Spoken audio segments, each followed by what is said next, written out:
ஸ்ரீமத் வால்மீகி ராமாயணம் கிஷ்கிந்தா காண்டம் chapter 61. சம்பாதி வானரர்களை நோக்கி, எனது இந்த நிலை எவ்வாறு ஏற்பட்டது என்பதை நீங்கள் தெரிஞ்சுக்கணும். இது ஒரு சாதாரண சம்பவம் இல்ல, என் வாழ்க்கையையே மாற்றிய ஒரு நிகழ்வு அப்படின்னு தன்னுடைய பழைய நினைவுகளை எல்லாம் எடுத்து சொல்ல ஆரம்பிக்கிறார். ஒரு காலத்துல நானும் என் தம்பியான ஜடாயுவும் இளமையும் வலிமையும் நிரம்பியவர்களாக இருந்தோம். ஆகாசத்துல எங்களுக்கு சமமான வீரர்கள் யாருமே இல்லை அப்படின்னு நினைக்கிற அளவுக்கு எங்க கிட்ட அளவற்ற பலமும் வேகமும் இருந்தது. இளமையின் வேகம், வீரத்தின் பெருமை, தன்னம்பிக்கை ஆகிய இவை எல்லாம் சேர்ந்த போது நம்மில் யார் அதிக பராக்கிரமம் உடையவர் அப்படிங்கிற எண்ணம் எங்களுக்குள்ள தோணித்து.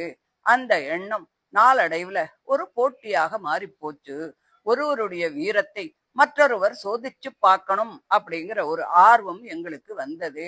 அப்போது நாங்கள் கைலாசமலையின் உச்சியில இருந்தோம். அங்க பல மகரிஷிகள் தபஸ் பண்ணிட்டு இருந்தா. அவர்கள் முன்னிலையில் நாங்கள் ஒரு சபதம் பண்ணினோம். இன்று உதித்த இந்த சூரியனை அஸ்தமிக்கும் வரையிலும் பின்தொடர்ந்து போவோம்.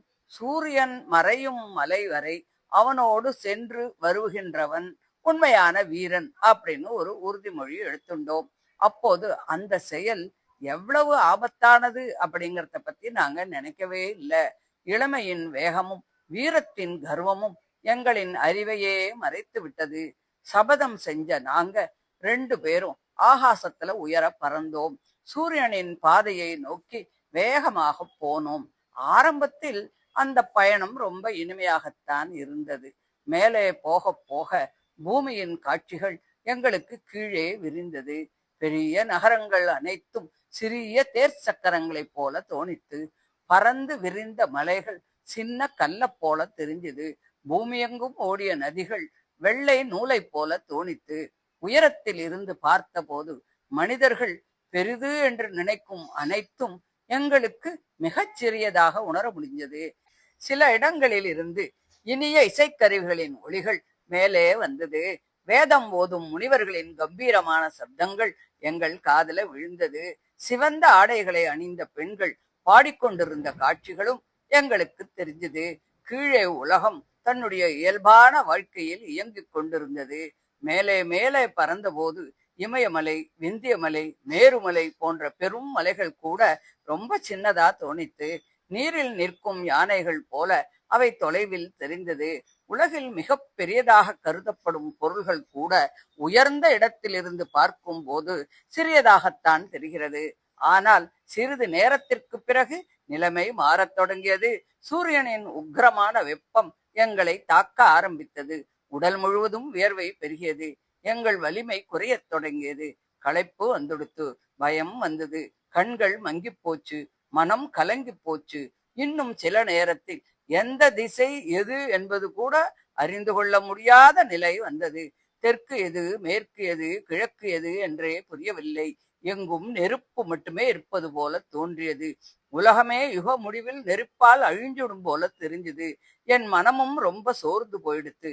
நான் என்னையே இழந்து விடும் நிலையிலே தான் இருந்தேன். இருந்தாலும் பெரும் முயற்சியோடு என்னை நான் சமாளித்துக் கொண்டேன். மீண்டும் என் பார்வையை நிலைப்படுத்தினேன்.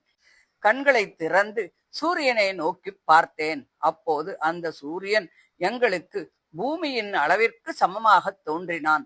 நாம் எவ்வளவு உயரத்திற்கு வந்திருக்கிறோம் என்பதையும் எவ்வளவு ஆபத்தான நிலையிலே இருக்கிறோம் என்பதையும் அப்பொழுதுதான் உணர்ந்தேன். அந்த சமயத்தில்தான் திடீரென்று என் தம்பியான ஜடாயு ரொம்ப சோர்வால தளர்ந்து போயிட்டான். அவன் சக்தி முழுவதும் குறைஞ்சு போயிடுத்து. அவன் மயங்கி ஒரு வார்த்தை கூட சொல்லாமல் பூமியை நோக்கி விழத் தொடங்கினான். அதை பார்த்ததும் என் இதயம் அப்படியே நடுங்கி போச்சு. ஜடாயு என்று அழைக்க கூட எனக்கு நேரமில்லை. அவன் கீழே விழுந்தால் உயிர் பிழைக்க மாட்டான் என்பதை நான் அறிவேன். அதனால் அந்த நேரத்தில் ஒரே ஒரு எண்ணம்தான் இருந்தது, என் தம்பியை காப்பாற்றணும்.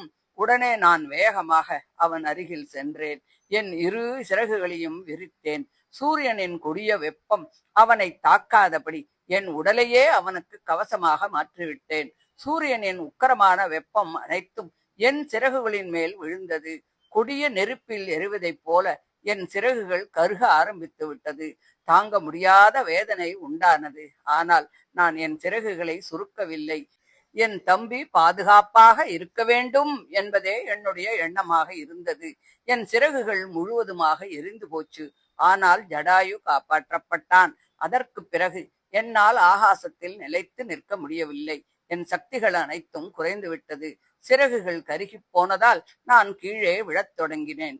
விழுந்து கொண்டிருக்கும் போதும் என் மனத்தில் இருந்த எண்ணம் என் தம்பியை பற்றியதுதான். அவன் எங்கே விழுந்திருப்பான்? அவன் உயிரோடு இருக்கிறானா? இதுவே என் கவலை. ஜடாயு ஜனத்தான பகுதியில் விழுந்திருப்பான் என்று நான் நினைச்சேன். ஆனால் நான் விந்திய மலையில் வந்து விழுந்தேன். என் சிறகுகள் முற்றிலும் எரிந்து போச்சு. என்னால் எழுந்து நிற்கக்கூட முடியவில்லை. நான் அசைய முடியாதவனாக ஆகிவிட்டேன். அப்போது என் வாழ்க்கையை நினைத்து நான் கதறினேன். என் சகோதரனை இழந்தேன். என் சிறகுகளை இழந்தேன். என் வலிமையை இழந்தேன். என் வீரத்தை இழந்தேன். இப்போது நான் உயிரோடு இருந்து என்ன பயன் என்று எண்ணினேன். துயரம் என் மனதை முழுவதுமாக ஆட்கொண்டது. நான் இனி உயிரோடு இருக்க விரும்பவில்லை. இந்த மலையின் உச்சியிலிருந்து கீழே விழுந்து உயிரை விட வேண்டும் என்று முடிவு செய்தேன். எல்லாவற்றையும் இழந்து விட்டேன் என்று நினைத்த அந்த நேரத்துல இறைவன் எனக்காக இன்னும் ஒரு காரியத்தை வச்சிருக்கான் அப்படிங்கிறத நான் தெரிஞ்சுக்கல. நான் காப்பாற்றிய அந்த ஜடாயுவே பின்னாளில் ஸ்ரீராமனுக்காக தன் உயிரையே அர்ப்பணிக்க போறான் அப்படிங்கிறத நான் அறிஞ்சுக்கல.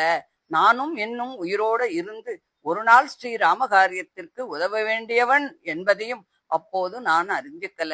மனிதன் தன் வாழ்க்கை முடிந்துவிட்டது என்று நினைக்கும் நேரத்தில் கூட இறைவன் அவனை ஒரு உயர்ந்த நோக்கத்திற்காக பாதுகாத்து கொண்டிருக்கிறான்.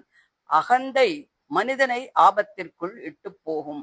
ஆனால் தன்னலமற்ற அன்பு மனிதனை மகத்தானவனாக ஆக்கிவிடுகிறது. சம்பாதி தன் உயிரை பொருட்படுத்தாமல் ஜடாயுவை காப்பாற்றினான். வாழ்க்கையில் எல்லாவற்றையும் இழந்ததாக தோன்றினாலும் இறைவன் வைத்திருக்கும் திட்டம் இன்னும் நிறைவடையாமல் இருக்கலாம். ஆகையால் நம்பிக்கையை ஒருபோதும் இழக்கக்கூடாது. தியாகமும் அன்பும் இறைவன் மீதான நம்பிக்கையும் மனிதனை இறுதியிலே உயர்த்தும் அப்படின்னு சொல்லி இந்த 61வது அத்தியாயத்தை முடிக்கிறார். தொடர்ந்து 62வது அத்தியாயத்தை அடுத்த ஆடியோல பார்க்கலாம். தேங்க்யூ.